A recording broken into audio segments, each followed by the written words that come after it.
All right, this is our standard Hunterworks belt endorsement. We're going to start including this in all our videos related to clutching. Just let you know, we do have belts. They've been outstanding, and give us a try. We are really only around a 1% failure rate. There's a video on what makes our belt better. Tech articles on the website, so make sure you check our belts out. All right, today we're going to introduce you to two new tools here at Hunterworks. This is February of 19, which is neither tool actually new. I guess part of one is, but they're clutch holder. We have called a taper tool, and then our spider nut tool. Same spider nut tools used on non-turbo as turbo. Same thing with the holder, except that because of the way the primary is made on a turbo, then we have to use a socket head bolt.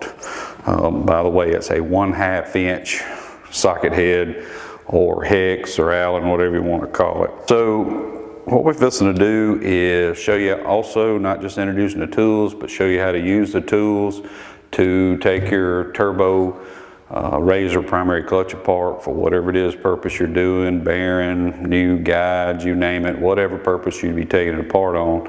We're going to show you how to do that using our tools and our methods. I can promise you it may or may not be orthodox, but you do what you got to do sometimes. On this taper tool, the purpose of a taper tool instead of a type tool that actually Polaris uses that holds on to these fins is because this center shaft is made into this, and it's possible, I know it more so is certainly on the non-turbos, but it is possible to turn this shaft inside this back half. This turbo is made different, may not be as acceptable, but this works just as well or better than holding on to the fins does. Before you get started, you need to take a magic marker, and I've actually already marked this one because it's been apart, and we'll go to the overhead view. All right, we're going to mark the cover, the side, the spider inside. You mark it, mark it. There is no X's. There is no X's on this clutch to line it back up like the non-turbo, so you got to mark it so you can put it back together correctly. The purpose of this, and we'll switch angles again, you can see we've got balance marks where they balanced it, took weight out to get it balanced. So a lot of times what you'll want to do is take some brake clean inside this and your taper tool off, and set it on here. Take your bolt, run it down in here. I've got mine on an impact. All right, and you could torque this thing to 96 foot-pounds, which is a torque, same as putting it on the crankshaft, and that holds this thing in place because it just like on your crank, it kind of goes down and lock.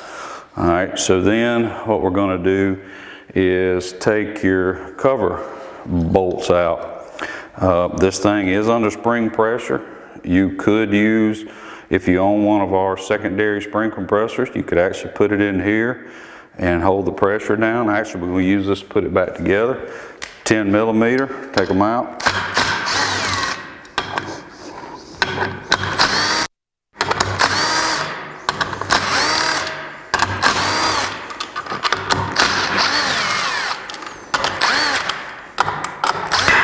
There it goes. You see it just pops down. It's under spring pressure. Set your cover to the side. You want to make note of your speed limiting spacer. Number one, do you have one? And then if you'll look close, there's going to be a protrusion sticking out of it. You want to make sure it goes down when we go back. So set your spring and all to the side. Now here is the controversial part. If you could see mine a little bit better in here, I actually did not even get one of our new tools. I had an old tool. That was a mistake, and maybe it's a lesson for you, but it was worn in the teeth. It was not even ours, it was another brand. And so when I put it on here to take it off, and I was using the big long pull handle, and this is a controversial part. As a general rule, you're going to have to heat this joker up. and I was using a big pull handle. I switched over to an impact, okay? And I'll show you that in a second. But before you ever try to take it loose, you're gonna have to heat it up. And I mean heat it up good, because the biggest portion of this is threads and it has Loctite in it. So you want to you don't want to melt any of this plastic. Heat it up on all four sides, but it's going to take a good bit of heating. It did on mine, because I had a tough time getting it off. So once you have it good and hot, you can try the pull method. But what I'm recommending on this clutch, not non-turbos, because the nut is made out of powdered metal and you'll bust it, I used an impact. My other method with a 4-foot cheater pipe, I just couldn't get it off. All right, so what I did is I'm using my impact on this, and I have an adapter for 1/2 inch to 3/4 to use in a tool. All right, and then like I said, it's going to be, you need to get it super heated and then put your pressure on it. This one's already loose. Make it easy, but like I said, is that hand method, what can happen is if you get your angle off and it pops off of it, then this softer metal than our tool can damage these. And that's actually what I did. Now, why I didn't remember this, but nonetheless, that's what I did. We don't want you to do it to me on this one. Safer to take it off with an impact. Guess I covered that good enough. At this point, this clutch is really ready to come apart. But I would, if you're going to work on it, if you like, you can take it all off right here. All right, this can slide up as an assembly, and I'll set it down here where we can see. And you can also take this out to do whatever you're doing. Just like I said, make sure everything's lined back up when you go back. And obviously, if you're working on the bearings, washers, whatever, here's your assembly. So if you're going backwards on it, putting it back together, washer, bearing, there is no direction, because a turbo does not have a one-way bearing, despite what people may think.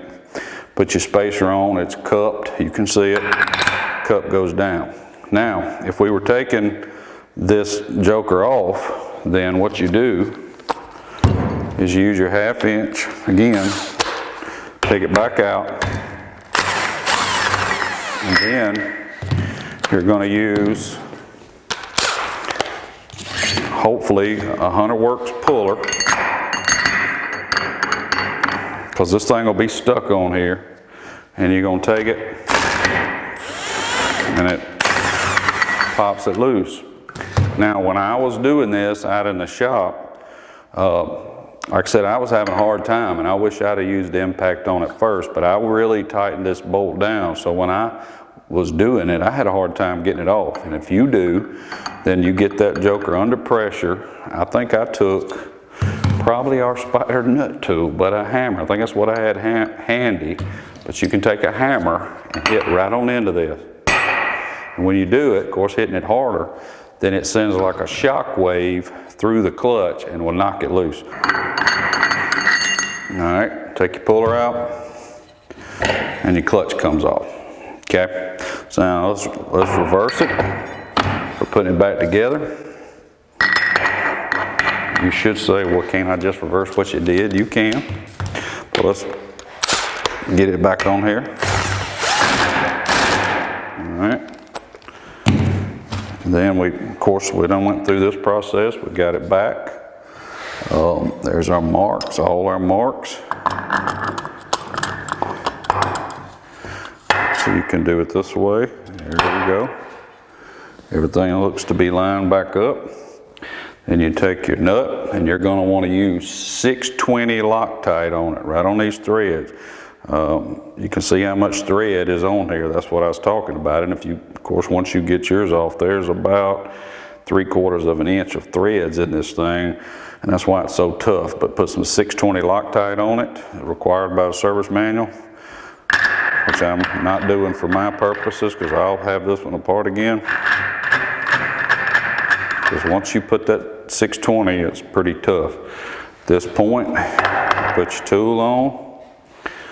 You get a torque wrench and you torque it to 300 foot-pounds. All right, and it's a lot easier to do this with this over an impact, obviously, but the point is it'll hold it. So you're going to torque it to 300 foot-pounds. Okay, so this joker's torqued. Put your spring back in. Make sure your step is down. Put your cover back on. I'm going to show you two methods to do this. One is actually my preferred method, since I have a compressor, is the one I'll show you first. But as you see, these bolts, and you got to hold it down to try to get it started, which you can certainly do, easy as pie. But before I do that, what I'm going to do to just show you how this tool over here works so good is take this joker back off and put it in the other tool. Like I said, it's totally optional. All right.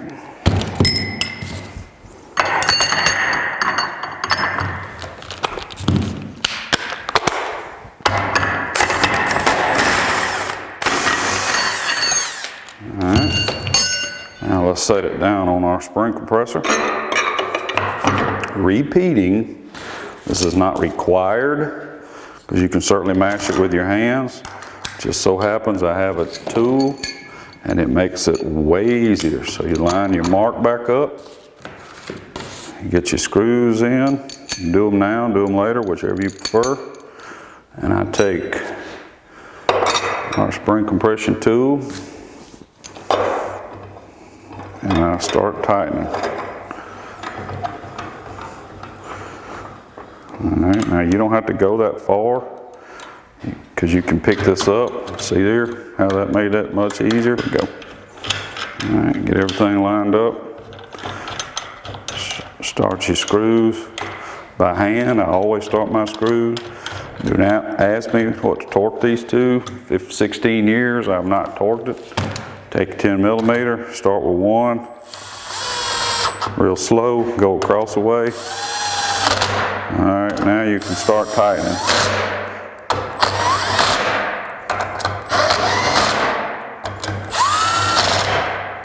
All right, take it out.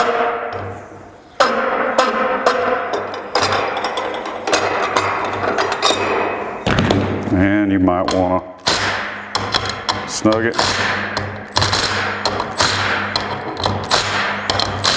All right, also, you could put some blue Loctite on those. But like I said, the torque, more people, the reason I don't torque around here is because more people get into trouble torquing these type screws, or even the bolt that holds it on. I use an impact when I'm putting one on. Now you can watch our how to take a primary clutch off video.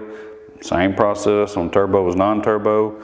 But what I'm saying is people stick stuff through here. I'm not a fan. Now on a turbo, you could get away with sticking something through there as long as you didn't use an impact and torquing it. Why on a turbo and a non-turbo?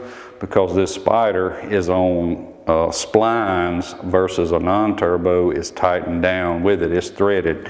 And so when you torque it, you're holding here and turning here, and it can actually unscrew it. So one of my competitors slash friend, I won't name his name, he may get mad at me. I never seen it happen. I was like, a guy called today. And then a week later, another guy called and I sent him a Facebook message. I said, it happened again. He said, well, I've never heard of it. So, well, I have. So anywho, that is pretty much the use of our holding tool, our spider nut, and optional secondary spring compressor that you can also use on your primary clutches. I hope this has been informative. Make sure you subscribe so we can get any future videos we may do. There's a link up in this corner in the eye. You click on it, or go down below in the description, get a link. There'll be one straight to the turbo stuff page. Got any questions, concerns, give me a call here at Hunterworks. Thanks.